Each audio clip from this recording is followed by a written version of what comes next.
Video में हमने plant tissue culture के बारे में पढ़ा। इस वीडियो में हम पढ़ेंगे सेक्सुअल रिप्रोडक्शन के बारे में। So here the sexual reproduction is a type of reproduction in which two different sex cells और गैमीट्स टेक पार्ट।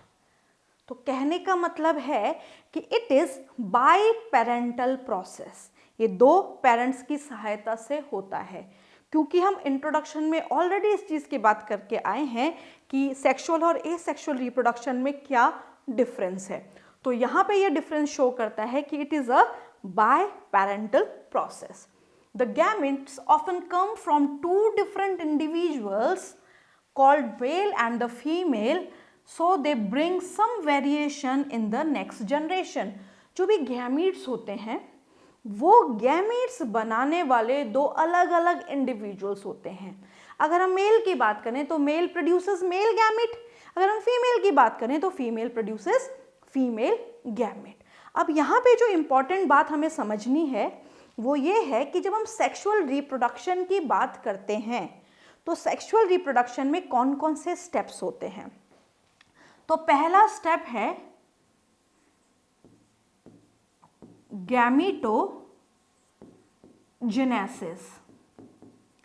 ये वर्ड अपने आप में अपनी लैंग्वेज समझा रहा है। गैमीट का जेनेसिस यानी कि गैमीट का फॉर्मेशन।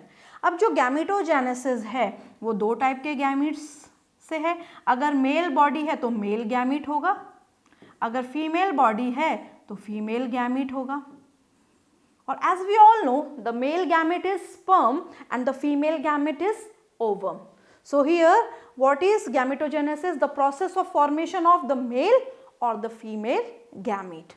जो next step है, that is fusion of gamete. Gametes का fuse होना। इस प्रोसेस को हम फर्टिलाइजेशन भी बोलते हैं। The process of fusion of the male and the female gamete is fertilization. ये दूसरा स्टेप है। Third step is the formation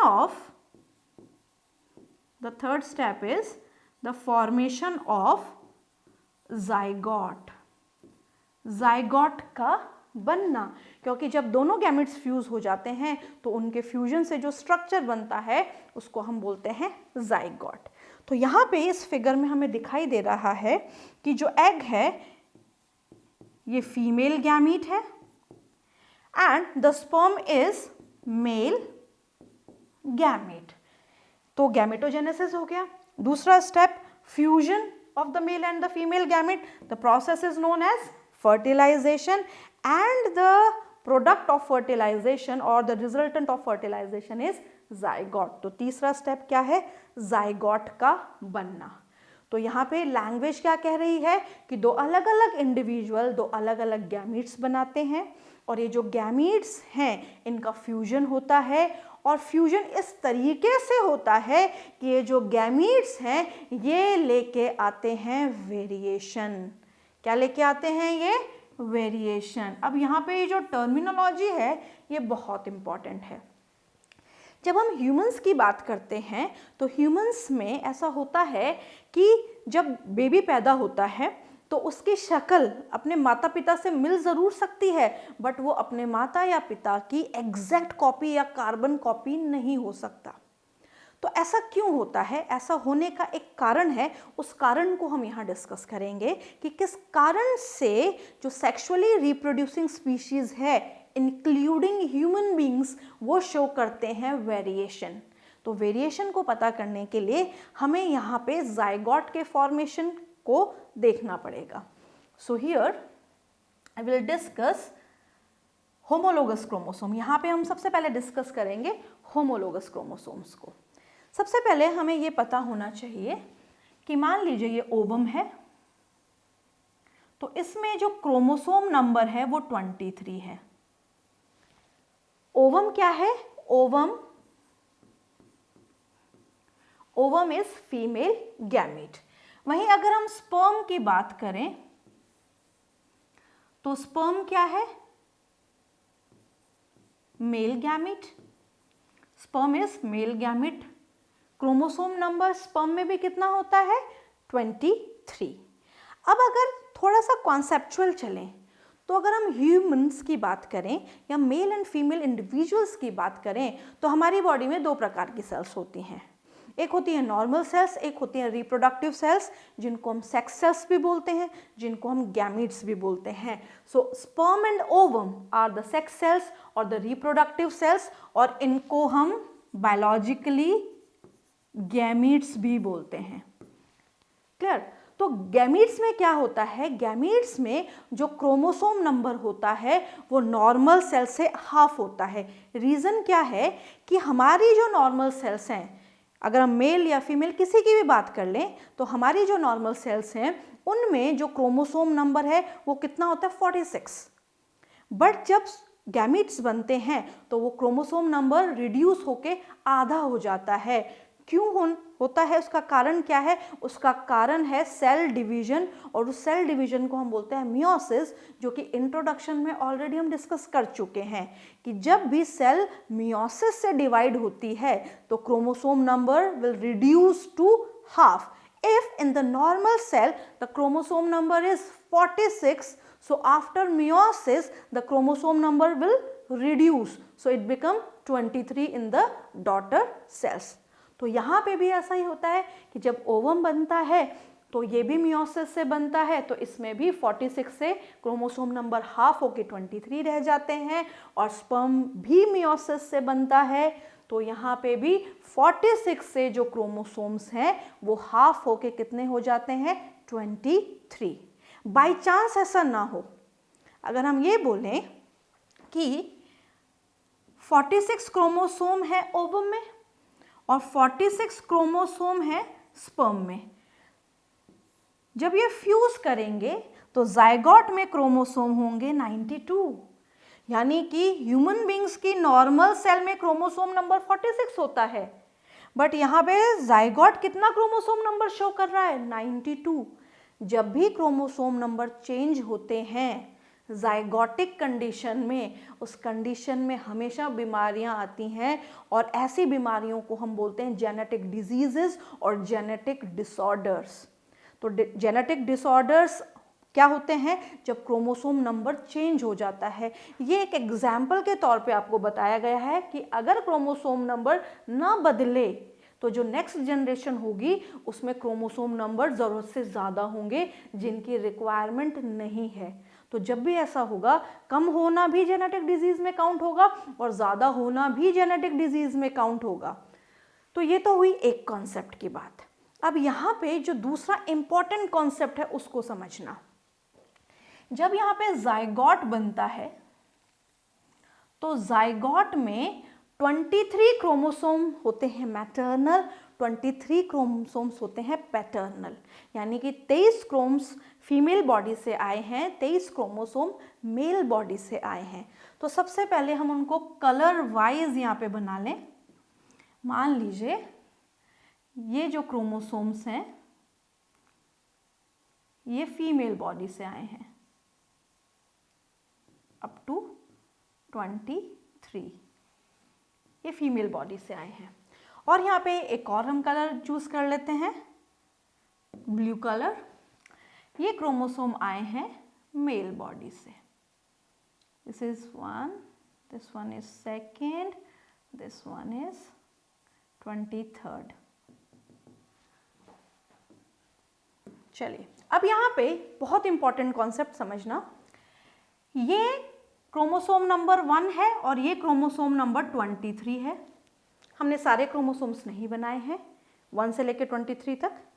यहाँ पे भी मेल बॉडी से आया हुआ ये क्रोमोसोम नंबर 1 है और ये क्रोमोसोम नंबर 23rd है। दोनों आपस में मिलेंगे तो 46 क्रोमोसोम काउंट होंगे।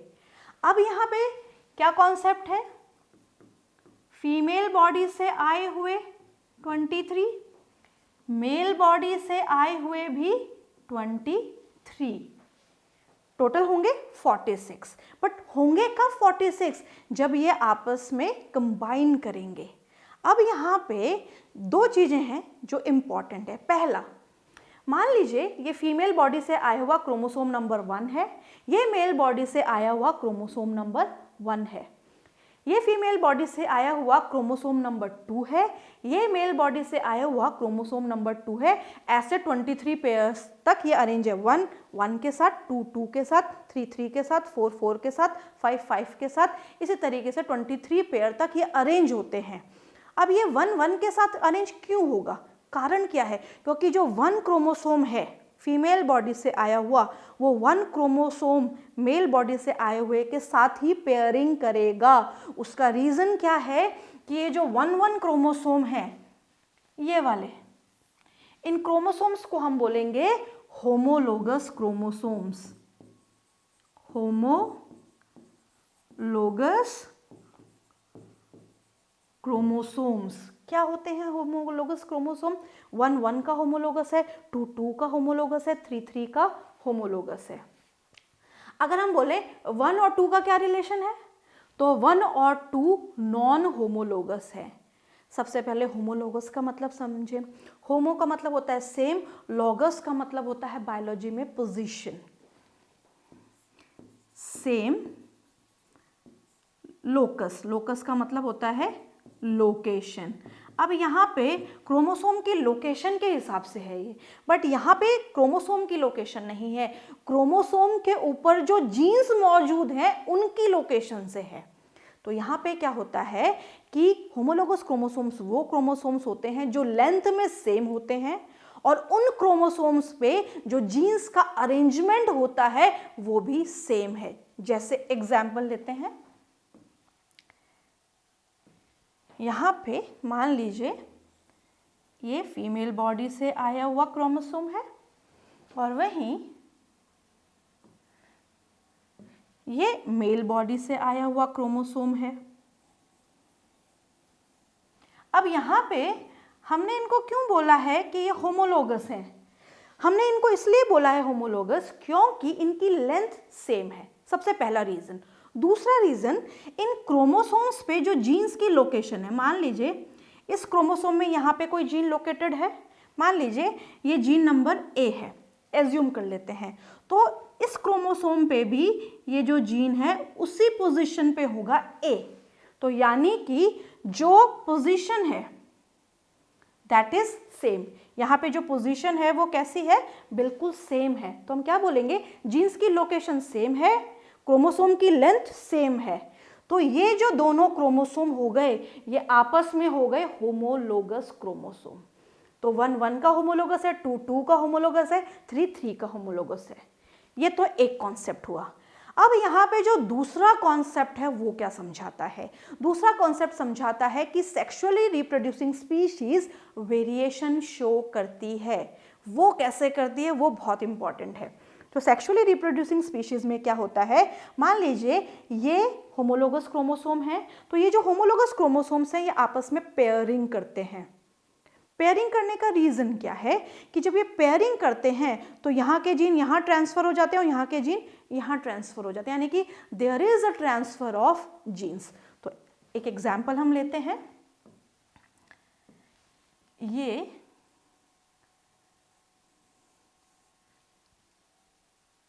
क्रोमोसोम और ये पेयरिंग कर रहा है अपने ही होमोलोगस पेयर से। ये पेयरिंग हो गई, हमने इन्हीं के बीच में क्या दिखा दी? पेयरिंग, क्योंकि 1 1 के साथ पेयरिंग करेगा, 2 2 के साथ पेयरिंग करेगा, नॉन होमोलोगस के साथ पेयरिंग नहीं होती है, ये ध्यान रखना। तो जब यहाँ पे होमोलोगस क्रोमोसोम्स में पेयरिंग होती है और पेयरिंग होने के बाद ये सेपरेट होते हैं, तो इनमें जो पुराना कॉम्बिनेशन होता है वो बदल जाता है। जैसे यहाँ पे जब ये क्रोमोसोम बनेगा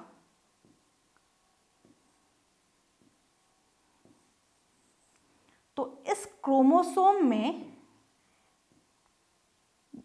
कुछ पोर्शन ऑफ जीन्स का फीमेल क्रोमोसोम का आएगा, और जब फीमेल क्रोमोसोम बनेगा तो उसमें कुछ पोर्शन ऑफ जीन्स का मेल क्रोमोसोम का आएगा, यानी कि there is exchange of genes between the chromosomes. Chromosomes के बीच में जीन्स की पेयरिंग हुई और पेयरिंग होने के बाद उन्होंने जीन्स एक्सचेंज किए। ये सारी डिटेलिंग हम सेल डिवीजन 11th में पढ़ते हैं, बट यहाँ पे जो बेसिक कॉन्सेप्ट एनसीईआरटी ने दिया हुआ है उसके हिसाब से ये बात आपको यहाँ समझनी ज़रूरी है कि होमोलोगस क्रोमोसोम्स होते हैं, होमोलोगस क्रोमोसोम्स आपस में पेयरिंग करते हैं, पेयर करने के बाद जब ये सेपरेट होते हैं तो नए कॉम्बिनेशन के साथ होते हैं और इसको हम बोलते हैं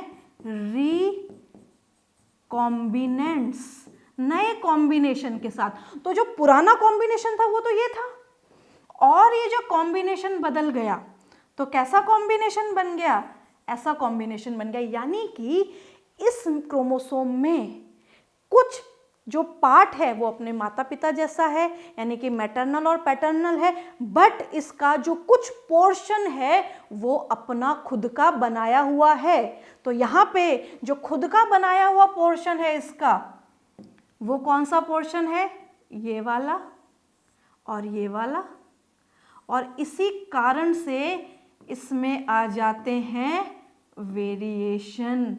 तो यहाँ पे जब होमोलोगस क्रोमोसोम्स की पेयरिंग होने के बाद वो सेपरेट होते हैं तो वो नए कॉम्बिनेशन के साथ होते हैं, और ये जो सारा बदलाव है ये जायगोट में ही होता है। और जब जायगोट में ये सारा बदलाव हो जाता है तो नया कॉम्बिनेशन बन जाता है और यहाँ पे आ जाता है वेरिएशन, और उसके बाद ही ये जायगोट डिवाइड करके और बनाता है एम्ब्रियो, और एम्ब्रियो से बनता है फीटस। तो जो फीटस होगा वो अपने माता पिता से डीएनए को शेयर तो करेगा, बट उसके पास अपना खुद का भी डीएनए होगा जो इसके माता पिता से अलग होगा, और वो शो करेगा वेरिएशन। इसीलिए हम अपने पेरेंट्स से रिजेम्बलेंस शो करते हैं, उन जैसे दिखते ज़रूर हैं, रिजेम्बलेंस बहुत है, हमारी nose tip, eye colour, hair texture, height, skin colour, बहुत कुछ चीज़ें हमारे माता पिता से मिल सकती हैं, बट हम उनसे 100% सिमिलर नहीं है, क्योंकि हम क्या शो कर रहे हैं, we are showing variation. So this is all about the sexual reproduction.